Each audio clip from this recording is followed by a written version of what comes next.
देखिए, आज मैं आपको ट्रांसफॉर्मेशन के अंतर्गत बताने चल रहा हूं असर्टिव सेंटेंस को इंट्रोगेटिव सेंटेंस में बदलना। असर्टिव सेंटेंस क्या होता है? असर्टिव सेंटेंस माने अफर्मेटिव एंड निगेटिव बोथ, अर्थात अफर्मेटिव सेंटेंस को भी असर्टिव कहते हैं और इंट्रोगेटिव को भी असर्टिव कहते हैं। यानी असर्टिव में अफर्मेटिव और निगेटिव दोनों होते हैं। जैसे मान लीजिए कहा जाए ही गोज टू स्कूल, ये अफर्मेटिव है, यह भी असर्टिव है, और he does not go to school, यह निगेटिव है, यह भी असर्टिव है। तो अब कह रहा है कि असर्टिव सेंटेंस को इंट्रोगेटिव सेंटेंस में बदलना है। अब असर्टिव से इंट्रोगेटिव में बदलेगा तो उसका अर्थ नहीं बदलेगा। अब आप कॉपी निकाल लीजिए, कलम लीजिए और नियमों को लिखिए। नियम लिख लीजिएगा, उसी आधार पर उदाहरण लिखिएगा, समझ में आ जाएगा। तो पहला नियम लिखिए, यदि वाक्य अफर्मेटिव सेंटेंस में है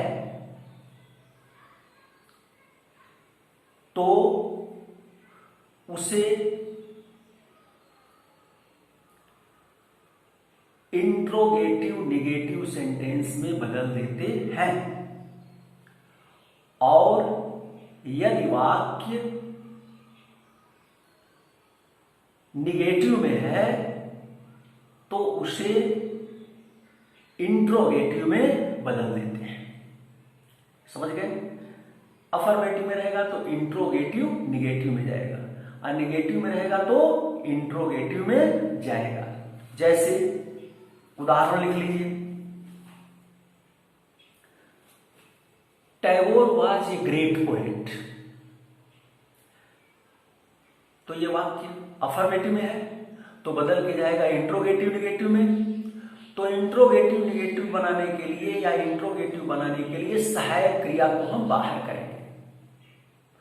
आप जानते हैं प्रश्नवाचक शब्द दो तरह से बनता है, एक तो सहायक क्रिया बाहर करके और दूसरा प्रश्नवाचक शब्द लगा करके। तो पहले आप सहायक क्रिया को बाहर करके बनाइए, तो क्या हो जाएगा? जब सहायक क्रिया बाहर निकलेगा तो इसमें से क्या बाहर निकलेगा? वाज। तो हो जाएगा was Tagore not a great poet. जब नॉट लगेगा तो इंट्रोगेटिव निगेटिव होगा। Was Tagore not a great poet. एक और उदाहरण लिखिए, यानी जैसा वाक्य रहेगा जिस टेंस का उसी टेंस के अनुसार हम सहायक क्रिया बाहर निकालेंगे। जैसे you can not win this match. अब इसमें सहायक क्रिया बाहर क्या निकलेगा? कैन, और ये वाक्य जो है ये भी निगेटिव में है तो ये बनेगा इंट्रोगेटिव में। तो क्या हो जाएगा? Can you win this match, प्रश्नवाचक चिन्ह, can you win this match. एक उदाहरण और इसका देख लीजिए, he goes to school every day. He goes to school every day. तो ये वाक्य अफर्मेटिव में है, बनेगा किसमें? इंट्रोगेटिव निगेटिव में। He goes to school every day present indefinite tense में है, तो बाहर क्या निकलेगा? डज। तो हो गया does he go to school every day. क्या वह प्रतिदिन स्कूल जाता है? माने हाँ, वह प्रतिदिन स्कूल जाता है। तो मेरे ख्याल से ये तो आपको क्लियर हो गया होगा। अब दूसरा लिखिए,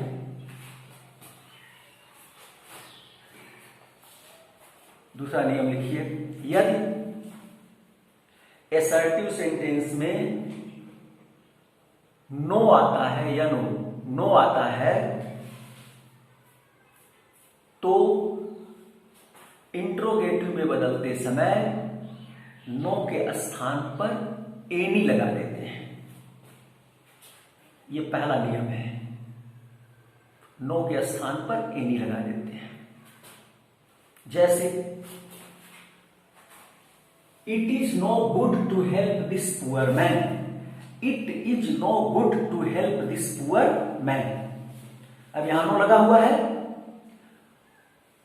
तो नो के स्थान पे एनी लगेगा और वाक्य तो इंट्रोगेटिव बनेगा ही, तो बाहर क्या आ जाएगा, इज, तो हो जाएगा इज इट और नो के स्थान पर हो गया any, is it any good to help this poor man, is it any good to help this poor man, हो गया। और इसी में दूसरे तरह से भी बन सकता है, एक दूसरा नियम भी लिख लीजिए, लिखिए, यदि असर्टिव सेंटेंस में नो आता है तो इंट्रोगेटिव बनाते समय उसे व्हाट से प्रारंभ करते हैं, वाक्य को व्हाट से प्रारंभ करते हैं,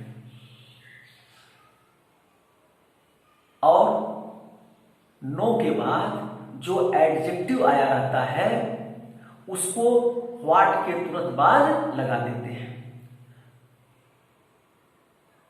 ठीक, ये नियम है। जैसे यही वाक्य है, it is no good to help this poor man, इसमें जो है नो के बाद क्या आया है, गुड एडजेक्टिव आया है, तो ये गुड व्हाट के साथ आ जाएगा, तो क्या हो जाएगा, what good is it to help this poor man, what good is it to help this poor man, और जब व्हाट लगेगा तो एनी नहीं लगेगा। और एक बात याद रखिए, नीचे लिख लीजिए, नोट, नोट, व्हाट का प्रयोग तभी करते हैं जब नो के बाद कोई एडजेक्टिव आया हो, जैसे गुड आया है, तभी ये व्हाट का प्रयोग हो पाता है। तीसरा इससे आगे वाला लिखिए, यदि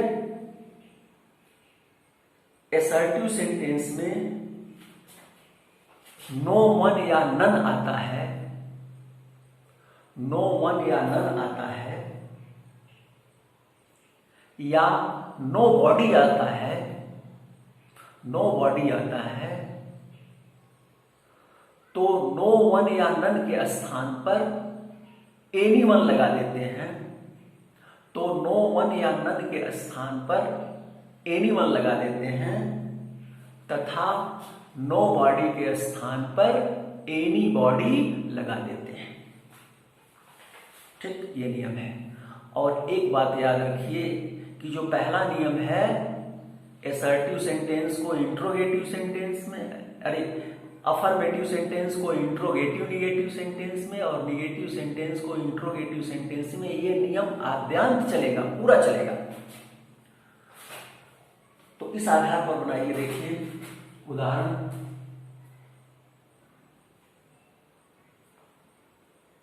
no one knows you, no one knows you,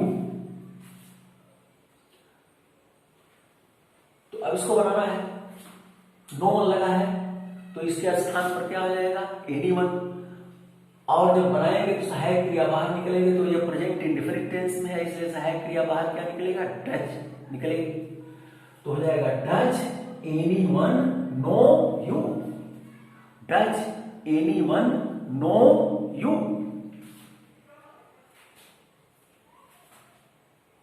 ऐसे ही एक उदाहरण लिख लीजिए,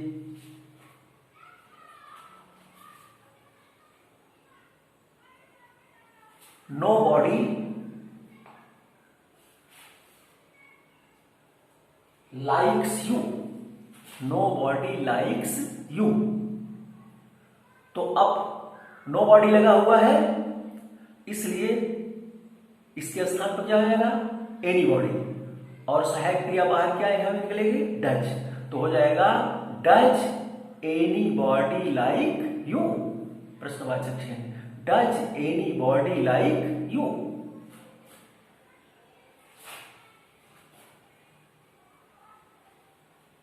दूसरे तरह से भी इन तीनों को बनाया जा सकता है, देख लीजिए, वो भी नियम लिख लीजिए आगे, यदि असर्टिव सेंटेंस में नो वन या नन अथवा नो बॉडी आता है, तो इंट्रोगेटिव बनाते समय इनको हटा देते हैं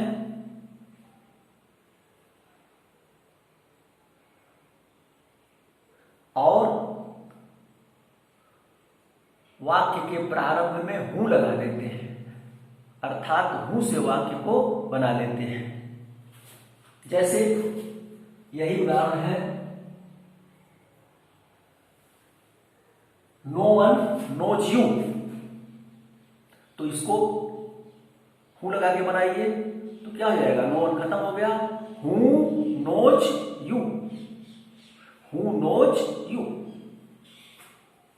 और ऐसे ही नोबडी लाइक्स यू, तो नोबडी हटाइए, खत्म हो जाएगा, और वाक्य का प्रारंभ हूं से करिए तो हो जाएगा हु लाइक्स यू। इस प्रकार अगला नियम लिखिए, यदि असर्टिव सेंटेंस में नेवर आता है, यदि असर्टिव सेंटेंस में नेवर आता है तो इंट्रोगेटिव में नेवर के स्थान पर एवर हो जाता है, नेवर के स्थान पर एवर हो जाता है। यह पहला नियम है। जैसे their glory can never fade, their glory can never fade, तो इसको बनाइए तो क्या हो जाएगा, कैन बाहर आ गया तो हो गया कैन देयर ग्लोरी, और नेवर के क्या आ जाएगा, ever fade, can their glory ever fade, अर्थ दोनों का एक हो गया। Their glory can never fade, उसका वैभव कभी मुरझा नहीं सकता है। Can their glory ever fade, क्या उसका वैभव कभी मुरझा सकता है, माने कभी नहीं मुरझा सकता है। और दूसरे नियम से भी बनाते हैं, लिख लीजिए दूसरा नियम, यदि असर्टिव सेंटेंस में नेवर आता है तो इंट्रोगेटिव सेंटेंस को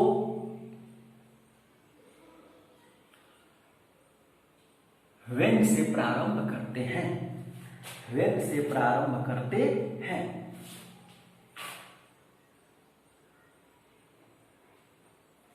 जैसे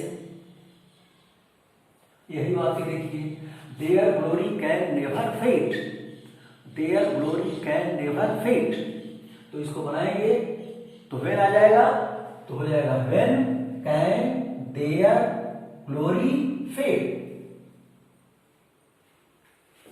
when can their glory fade.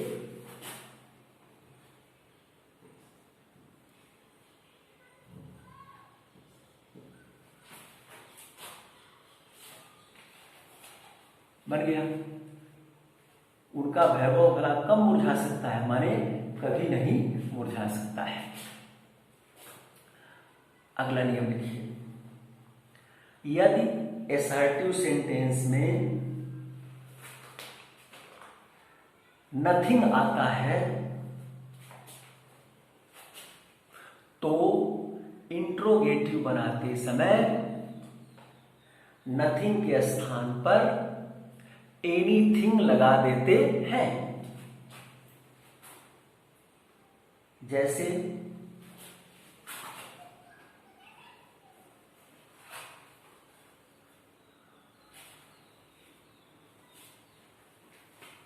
जैसे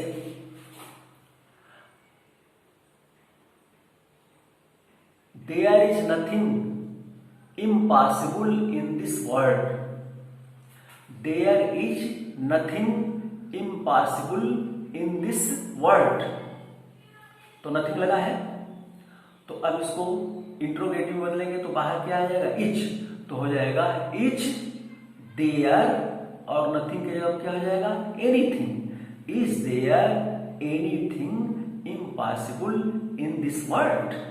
is there anything impossible in this world? इस संसार में कुछ भी असंभव नहीं है। Is there anything impossible in the world? क्या इस संसार में कुछ भी असंभव है? माने संभव नहीं है। दोनों का अर्थ एक समान है।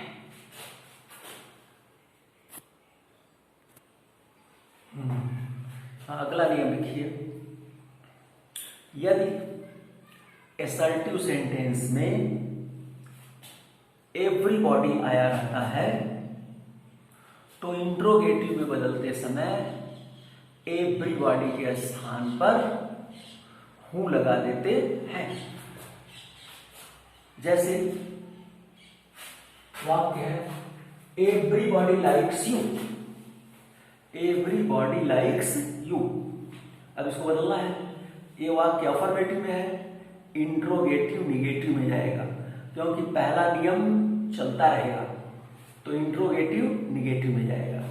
अब हम एवरीबॉडी को हटाएंगे, हूं से प्रारंभ करेंगे, तो हो गया हूं, और इंट्रोगेटिव निगेटिव बनाने के लिए यहां सहायक क्रिया का प्रयोग करना पड़ेगा, तो प्रेजेंट इंडेफिनिट टेंस में है, तो क्या लग जाएगा, डज नॉट, तो हो जाएगा who does not like you, who does not like you. और सामान्य नियम से बना दीजिए, मत हूं लगाइए, तब भी बाहर क्या निकलेगा, डज, और तब हूं मिलेगा everybody not like you, does everybody not like you, ऐसे ही बन गया। तो मेरे ख्याल से अब आप पूरा समझ लिए होंगे। अब आप इस पर ले लीजिए अभ्यास, कुछ बना लीजिएगा। लिखिए,